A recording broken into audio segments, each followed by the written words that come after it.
Hi viewers, Tirupati క్షేమంగా చేరుకున్నామండి పిల్లలతో. So బయటకైతే ఇలా స్టేషన్ బయటకైతే వచ్చాక మంచి హోటల్ అనేది మేము చూస్ చేసుకొని డిన్నర్ అయితే కంప్లీట్ చేసుకున్నాము. ఆ తర్వాత మా మా ఆయనకి తెలిసిన ఫ్రెండ్ అయితే ఈ హోటల్కి అయితే వెళ్ళమన్నారు. ఇక్కడ అతను కాల్ చేసి మాట్లాడాక రూమ్ అయితే ఫిక్స్ చేశానండి. చాలా బాగుంది హోటల్ అయితే. స్టే చేయడానికి చాలా బాగుంటుంది. 24 అవర్స్కి అయితే 1500 తీసుకున్నారు రూమ్కి.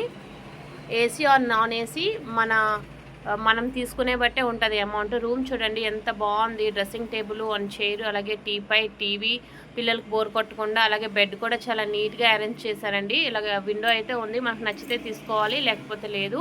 ఏసీ కూడా మనకి కావాలంటే ఆన్ చేసుకోవచ్చు, లేదంటే లేదండి. చాలా బాగుంది, నాకు చాలా బాగా నచ్చింది. నైట్ మొత్తం స్టే చేసాం. వాష్రూమ్ కూడా చూడండి ఎంత క్లీన్గా ఉంచారో. ఇలా ఉంటేనే మనం స్టేబుల్గా ఉండగలం కదా. పిల్లలు కూడా వెంటనే కొంచెం ఫ్రెష్ అయ్యాక మోటు పతులు అనే కార్టూన్ బొమ్మలు వేస్తే వాళ్ళు చూసుకుంటున్నారు హ్యాపీగా. సో నైట్ మొత్తం ఎక్కడైతే స్టే చేస్తామండి. నైట్ వ్యూ కూడా ఇలా బాల్కనీలోకి వెళ్తే చాలా బాగుంది చూడడానికి. చూడండి, తిరుపతి కొండ ఎదురుగే కనపడుతుంది. సో మార్నింగ్ లేచి ఫ్రెష్ అయ్యి మేమైతే పైకి అయితే వెళ్ళామండి. బాయ్, నెక్స్ట్ వీడియోలో కలుద్దాం.